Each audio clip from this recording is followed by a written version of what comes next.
how do you use letters to help you decide where to flourish around a word? That's exactly what I'm covering in this video. Here's our mission. We're turning a plain cardstock paper into a personalized card with a name in front, made extra special with flourishing and calligraphy. Before we start to do the calligraphy, I'm going to do a wash with natural DragonFruit ink. If you're interested in making natural inks, I have a playlist linked here as well as several courses that you can find in the description box below. Once your ink wash is dry, it's time to add our calligraphy. In this video, we will investigate letter by letter where are the opportunities to create our flourishing. I break down the process for you, so let's start first with the letters written without combining them. With my green pen, I'm going to circle the areas that have the greatest potential for us to add flourishing. The first is the bar of the letter J. This is a great place to flourish, especially at the top. The exit stroke of the J is also a great place where you can create a more complex loop. Next, the letter A. I wouldn't take any flourishing to the top of the stem, but the bottom could be an opportunity.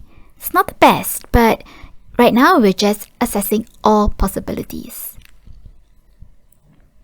For the letter M, it's going to be a bit awkward to extend the bottom of the arch, but we can certainly extend the exit stroke of the letter M downwards. For the letter E, it's already a complete loop, so there's no opportunity to flourish. Depending on whether I link E to the next letter S, I'm not sure. Perhaps there could be an opportunity, so I'm just going to do a question mark for now.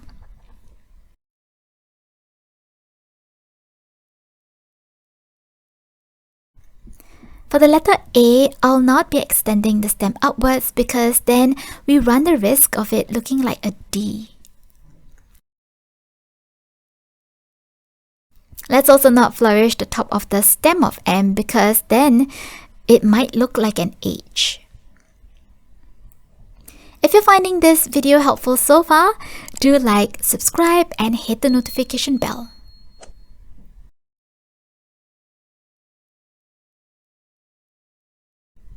So I'm going to do the same exercise with the name Valerie. So here's an invitation to you. Would you like to pause this video? And on your own, circle the areas on the name Valerie to see where are the opportunities for flourishing and which are the areas that's a no-no to put flourishing on. Once you're done, you can restart the video and I'll share with you how I investigate where the opportunities are for flourishing. Ready and pause. I hope that was a fun exercise for you. Now it's my turn. With my green pen, I'll be finding opportunities to flourish.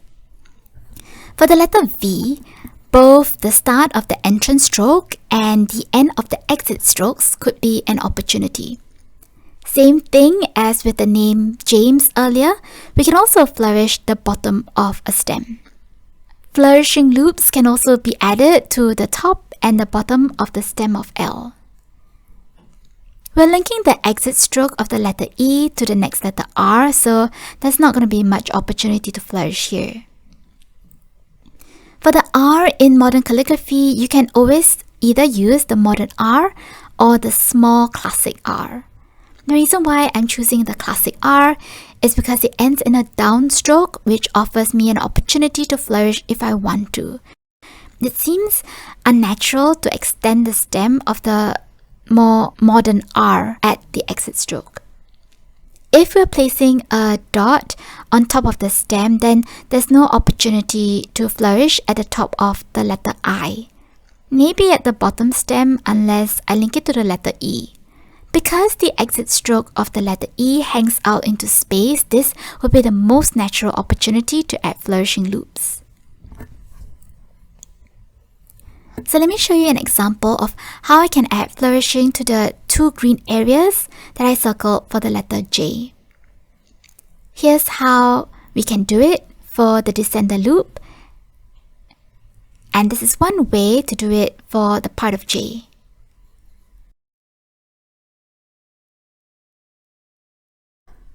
If I'm looking for an opportunity to have a flourishing underneath the name James, you can see that I have two places to consider. Either the exit stroke of the letter A or M. I much prefer doing flourishing that extends from a letter in the middle of the word.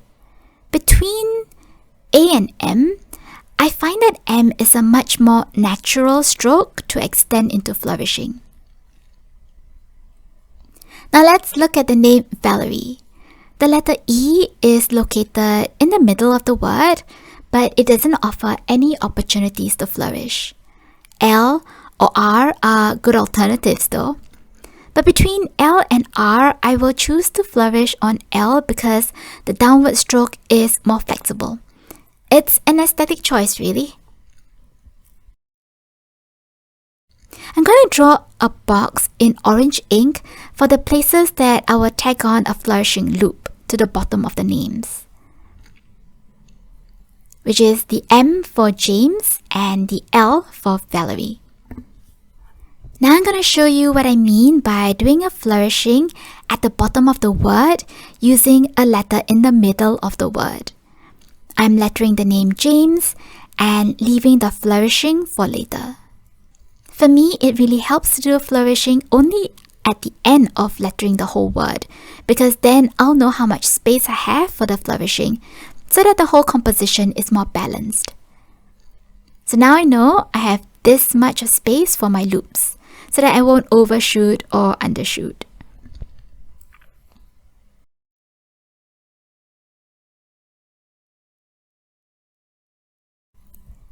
Now I'm going to add my flourish.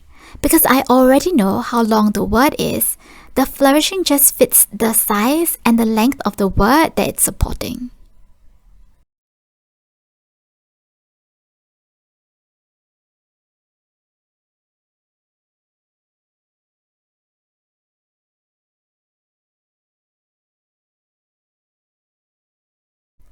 Alright, here's another invitation to you.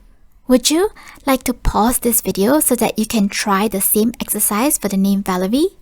See how you want to flourish the letter V and how you might like to do the flourishing at the bottom of the word extending from the letter L. I'll wait. Ready? And pause. Now it's my turn.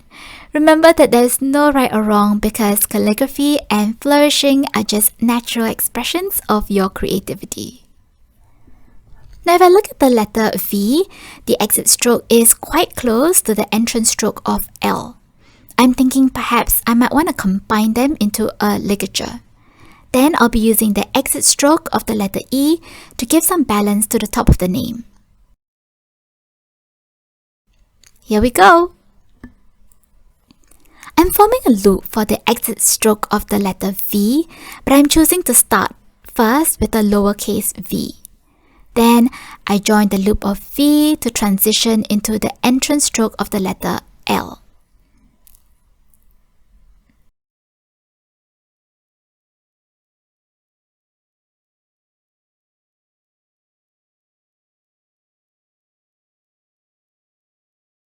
For the exit stroke of the letter E, I bring it upwards so that the outline shape of the letter E is in a sort of an oval shape. You can intersect the flourishing with the ligature between V and L.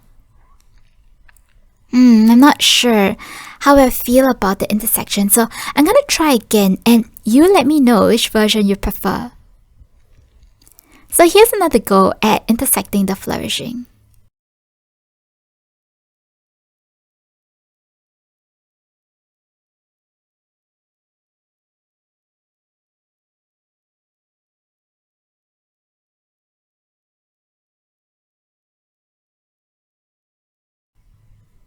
Alright, now we have an idea of how long the word is, so let's continue with our flourishing at the bottom of the name. I'm extending the exit stroke of my L and transitioning it into a flourish. Sometimes I extend it into a capital L, and you can see some examples from some of my YouTube shorts. If you're seeking more balance in your composition, you may want to extend the entrance stroke of V to add some loops. Or you can just create a disconnected loop if you're worried about how it affects the legibility of the letter V, since one part of V is already connected to another letter on the right. Okay, we've done our draft. Let's practice some freehand flourishing to just loosen up our muscles before we transfer what we have done from our draft to a finished piece.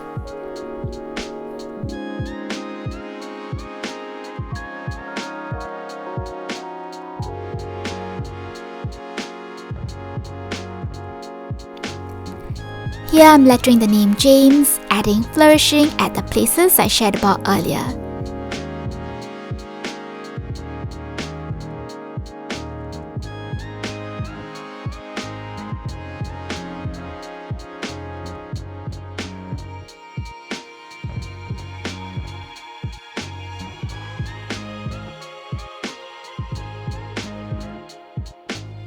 And here's another version on a jumbo bookmark.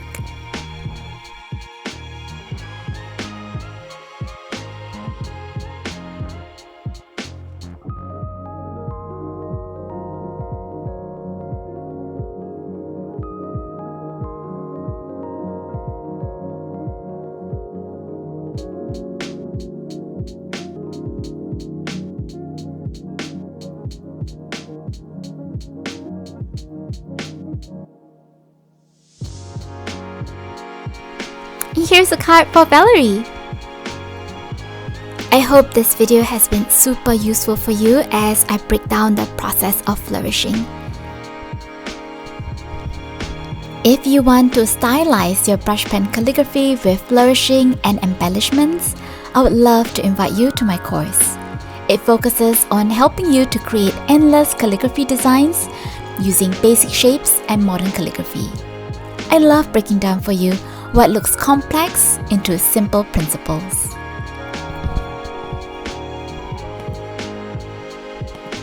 It might seem so intimidating at the start, but all you need to do is just really investigate it letter by letter, and then you'll be able to find so many options for you to do your flourishing. There's really no right or wrong, and that's what makes flourishing super fun. Enjoy adding flourishes to your calligraphy. Want more such tutorials? Hit like, subscribe, and hit the notification bell to let me know. In the next video, I'm gonna share how we can use our flourishing not just around a word, but around a phrase. We'll be talking more about composition. So, see you in the next video.